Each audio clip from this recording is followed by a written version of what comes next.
coração. O Senhor tem mais para falar essa noite. Eu estava... De manhã nós começamos um estudo maravilhoso que falava sobre batalha espiritual. E a gente percebe tanto a carência, tanto a necessidade de entendermos a palavra do Senhor nesse ponto. E ao ver o apóstolo Paulo gastando as suas penas ali, ao escrever muito disso, sobre batalha, o próprio Jesus alertando o povo, então eu acredito ser um tema muito especial.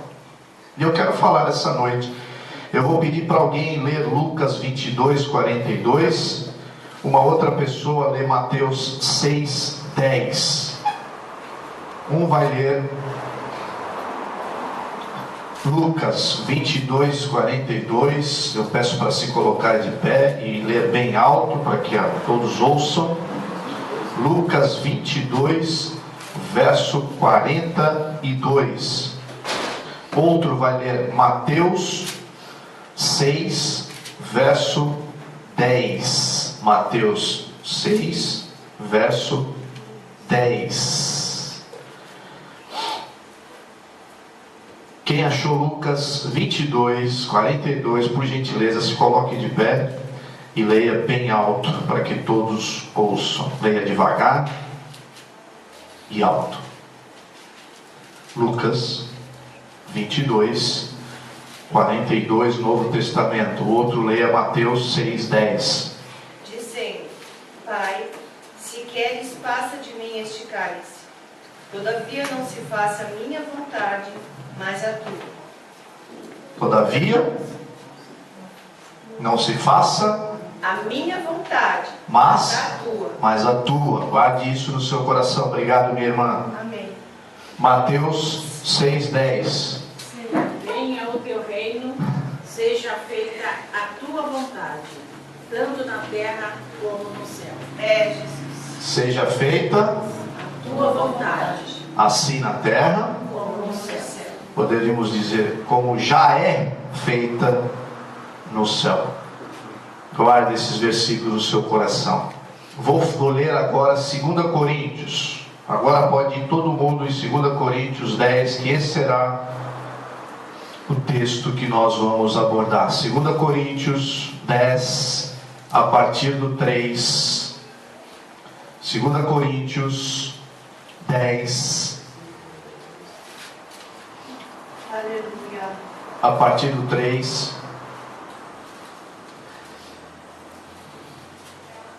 Posso ler? Pois, embora vivendo como seres humanos, não lutamos segundo os padrões do mundo. Pois as armas da nossa guerra não são humanas, mas poderosas em Deus para destruir fortalezas. Guarda essa palavra, destruir fortalezas.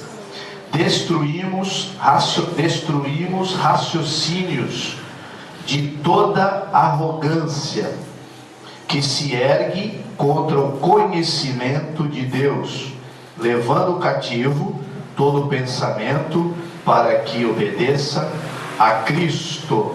E o verso 6: estaremos prontos para punir toda desobediência quando alcançardes plena obediência. Amém? Amém.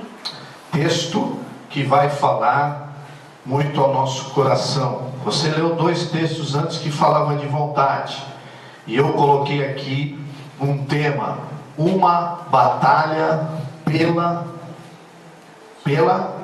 vontade. Você sabia disso? Que tem uma batalha espiritual muito grande para a sua vontade. É incrível isso. Pense um pouco. Por que tanto interesse? Como a Jane disse aqui no começo, a batalha espiritual ela se dá na mente. A mente é o campo de batalha. Mas muitos cristãos estão confundindo campo de batalha com campo de derrota. Não é campo de derrota, pelo contrário, é campo de vitória. Aleluia. É isso.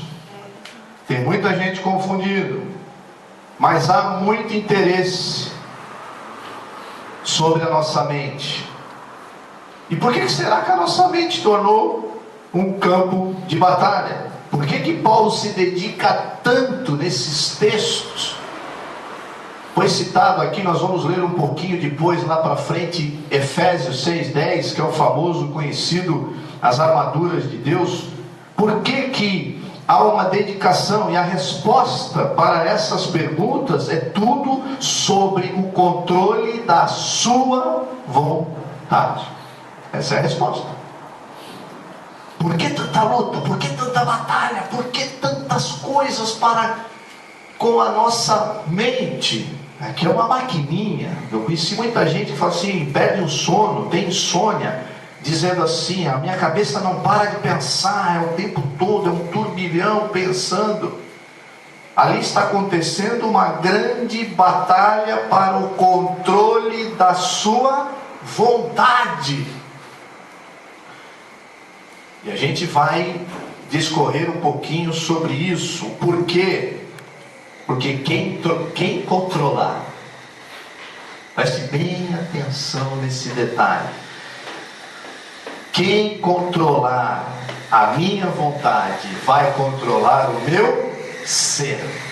Quem controlar a nossa vontade irá nos controlar. Você já parou para pensar como o tema é importante, como é algo fundamental? Quem controlar, vou repetir, a minha vontade vai controlar o meu ser. Só isso.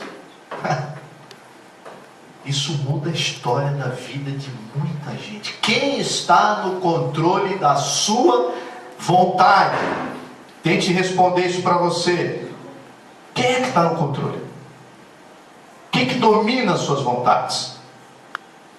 Quem é que toma a decisão final? Talvez você nunca tenha parado para pensar que existe uma grande batalha para o controle da sua vontade. Eu só estou citando um dos problemas, uma das coisas sobre batalha espiritual.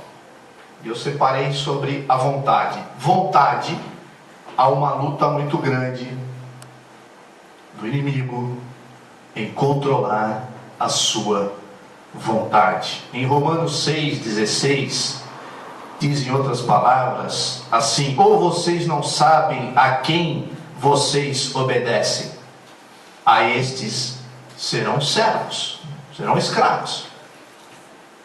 A quem você obedecer, deste você será servo. Se você for servo, se você for obediente ao seu ego, você será servo e escravo do seu ego, do seu eu. Se você for ter o controle, ser controlado, se você ser controlado pelas vontades do seu corpo, a sua alma, você será escravo do seu corpo, da sua alma. É assim que Jesus está ensinando. De quem vocês obedecerem, vocês serão escravos. Ainda em Romanos 8, 6-8, diz assim: a mentalidade da carne é morte, mas a mentalidade do Espírito é vida e paz. A mentalidade da carne é inimiga de Deus, porque não se submete à lei de Deus, nem pode fazê-lo. Quem é dominado pela carne não pode agradar a Deus. É isso mesmo. A nossa mente é transformada num campo de batalha, pois o inimigo deseja controlar a nossa vontade. É uma conquista, é uma realização. Então nós temos aí um grande alerta da parte de Deus. Quem controla a nossa vontade? É uma área de guerra, de luta, travada. É uma luta travada diariamente. A mente é o primeiro lugar de que o diabo ataca as pessoas. Sabia disso? Tem esse negócio de possuir. Isso aí é para colocar medo em muita gente, para enganar. Mas o primeiro lugar de ataque, o primeiro lugar de alvo predileto é a nossa mente. E assim desde o princípio. Desde o princípio. Aliás, quer saber tudo o que acontece no mundo hoje? Leia as 3 primeiras páginas da sua Bíblia. Gênesis. A razão de tudo. De todas as doenças, de todas as enfermidades, de todo o caos, de toda a depravação, de toda a desfiguração humana. Leia os 3 primeiros capítulos de Gênesis, a explicação. Então eu não tenho como fugir. A única maneira e o acesso que ele tinha lá na criação do homem, lá de Adão e de Eva, era a mente. Era o acesso que eles tinham para levá-los passo a passo a mudar, a tomar uma decisão.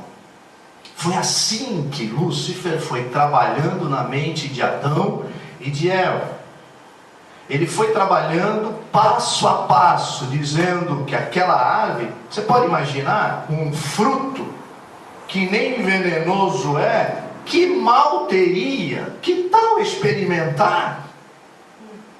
Um fruto numa árvore criada pelo próprio Deus, portanto não há mal nenhum. E passo a passo o inimigo vai trabalhando na mente de Adão e de Eva para ele ter o controle da vontade. Que tal experimentar? Depois que ele cria esse desejo, essa sugestão é lançada na nossa mente. Ele vai trabalhando pela sugestão, ele vai sugerindo. E aí, depois da sugestão, há um raciocínio. É verdade, é um fruto. Deus não falou que não é venenoso, foi ele que criou, é bonitão, cheiroso, atraente, né? Ele começa a raciocinar, muito que bem. Aí ele vem para dar o golpe fatal. Ele falou: sabe de uma coisa? Essa história que se comeres morrerá? Nada. Não é verdade? Como é que é o nome da árvore? A árvore do conhecimento do bem e do mal, certo? O que você vai ser parecido com Deus. Você vai ser como Deus. Deus conhece todas as coisas. Ali está. Ele não quer que você seja parecido com Ele. Puxa vida, vou conhecer todas as coisas, eu posso ser igual a Deus. Veja que a sugestão estava ali na mesa, diante de Adão. E Adão, a gente sabe que a Bíblia fala que o homem foi criado com um livre-arbítrio. Não somos robôs. Deus não queria ninguém servindo Ele por obrigação. Nem os anjos criados por eles o servem por obrigação. Tanto é que um terço deles decidiu abandonar. Ora, nada na criação é obrigado a servir a Deus. Portanto, houve um livre-arbítrio, e assim como eles tinham a decisão, aquela mente de Adão e de Eva não era uma mente, era uma mente criada para adorar. Eles eram livres para adorar. Livres para adorar. Qual foi a tática de Lúcifer? Vamos mudar essa história, vamos mudar essa vontade. Para mudar a vontade, eu preciso sugestionar alguma coisa para você, para te convencer e controlar então, dominar então a sua vontade. E aí, você sabe da história. O que aconteceu com a mente de Adão? Primeiro foi com Eva. Eva foi sugestionada e ela vai, experimenta, e ela não morre fisicamente. Ela não morre. Estava um golpe dado ali, então. Agora ela vai, convence Adão e foi feito. Aquela mente criada para adorar poderia decidir adorar. Não sei se está muito alto esse microfone. Decidido para adorar, né? Decidido a adorar, agora teve a seu livre-arbítrio decidido desobedecer. Ora, a mesma decisão em desobedecer a Deus poderia ser aplicada em desobedecer a voz sugestiva. Poderia dizer: não, eu não preciso ser igual a Deus, eu já tenho Deus, eu já sirvo um Deus, eu falo com Deus, eu vejo Deus, eu não preciso ser igual a Deus. Esta mesma pessoa, ela tinha a decisão na mão. Então você veja que desde o início houve ali um controle da mente, uma sugestão, uma investida, e você viu no que deu. Essa é a estratégia de Satanás. O inimigo sabe muito bem que nós fomos criados para adorá-lo, e a vontade dele e o desejo dele vai ser mudar a sua vontade. Por isso que você vê hoje, pessoas não têm vontade de vir para a igreja. As pessoas não têm vontade de adorar a Deus. As pessoas não têm vontade de ler a palavra do Senhor. As pessoas não têm vontade de falar sobre o Senhor. Estamos num tempo cada vez mais difícil. E aí, o negócio está ruim aqui, hein? Mas vamos lá, não vamos desistir, né? Somos mais que vencedores em Cristo Jesus. Aleluia. Glória a Jesus. Agora, quando a minha mente ela é controlada e não é por Deus, todas as minhas decisões elas vão se tornar físicas. Meu corpo vai agir. A nossa mente se tornou uma área de batalha. Portanto, não tem escape. Não adianta você falar assim: nossa, eu não queria ter esse problema. Não, vai ser uma batalha. É uma batalha pelo seu controle, da sua vontade. Portanto, além do inimigo tentar lutar pelo controle da sua vontade, eu estou dando um exemplo de um desejo, de uma batalha do inimigo tentar controlar. Vai ser sugestivamente, ele vai sugerir muitas coisas. E eu dei o exemplo aqui do mágico, vou repetir. O mágico, ele atrai a sua atenção, os seus olhos para aquilo que é menos importante. Ele fica, você fica olhando, não está acontecendo nada aqui, está na outra mão é que ele está mexendo, mas a sua atenção está naquilo que é menos importante. Então ele traz uma ilusão para você, te engana, te traz uma sugestão e você cai. Você cai. É assim a artimanha do inimigo em tentar controlar a minha vontade. Por que as pessoas não têm controle no casamento? Por que a traição?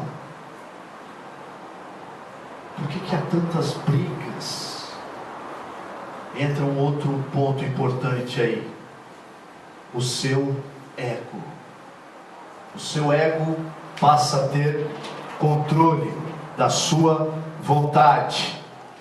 Paulo diz lá em 1 Coríntios 9, 27 assim: eu esmurro a minha carne, mas esmurro a minha carne e faço dela minha escrava, para que depois de ter pregado aos outros, eu mesmo não venha a ser provado. Sabe o que é esmurrar? Ele usa esse termo de se bater mesmo. É uma luta interna, é uma luta. O diabo faz a luta externa, é de fora para dentro. O ego é a luta interna. E aí Paulo está dizendo: eu esmurro o meu ego, a minha carne, porque senão eu vou colocar tudo a perder. Eu vou perder tudo. Tudo que eu prego, tudo que eu vivo, tudo que eu creio vai ser perdido, porque a carne, diz o texto, que a carne é fraca. Só que muita gente ainda não entendeu esse texto. Ela não é fraca para o homem, ela não é fraca para o ego, ela não é fraca para o corpo. Pelo contrário, ela é muito forte. Ela é fraca para o Espírito. Ela é fraca para adorar a Deus. Ela é fraca para se relacionar com Deus. Agora, para o corpo, ela é fortíssima. Ela vai te levar para longe das vontades de Deus. Portanto, o meu ego vai fazer a minha vontade, e a minha vontade não é a vontade de Deus. Ou você acha que você está aqui pela sua vontade? Você acha que você está aqui pela sua vontade? Fala a verdade. Você não está aqui pela sua vontade. Se você está aqui, é pela vontade do seu Espírito. Não é da sua alma, não é do seu ego. Ego, alma não tem nada a ver com Espírito. É isso que Paulo está ensinando. O Espírito quer adorar. O Espírito quer participar da ceia. O Espírito traz à memória o amor incondicional. O Espírito chora, geme. O Espírito faz tudo isso. A alma não. Vamos falar um pouquinho sobre cada um desses detalhes. Esse detalhe é tão importante. Quando Jesus falou assim: Pai, seja feita a sua vontade. A sua vontade. Mas antes ele chegou a propor algo perigosíssimo. É como se ele falasse: Paizinho, vamos trocar uma ideia. Vai doer muito, vai machucar demais. Sabe por quê? Agora eu estou sentindo dor, sinto frio, sinto fome. Olha, estão fazendo coisas comigo incríveis. Se o senhor tiver uma outra maneira para salvar, se o senhor tiver um outro escape, se o senhor tiver outro jeito. Ali foi um grande risco, uma grande sugestividade ali, uma sugestão.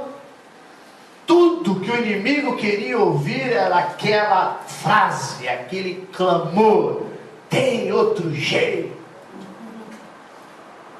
O inimigo estava ali esperando: vai dar certo, vai dar certo, vai dar certo, ele vai desistir. Porque não dá para entender como que alguém vai se esvaziar da sua glória e vai para a cruz por um povo que não está nem aí. Então ele vai desistir. Olha a frase, queridos: Pai, se possível for, afasta isso de mim. E todas as trevas ficaram atentas. O que seria ali, se acontece, se o ego, se naquele momento, quem estivesse no controle da vontade do Senhor ali, de Jesus, ali ele estava como 100% homem, para que a salvação fosse válida,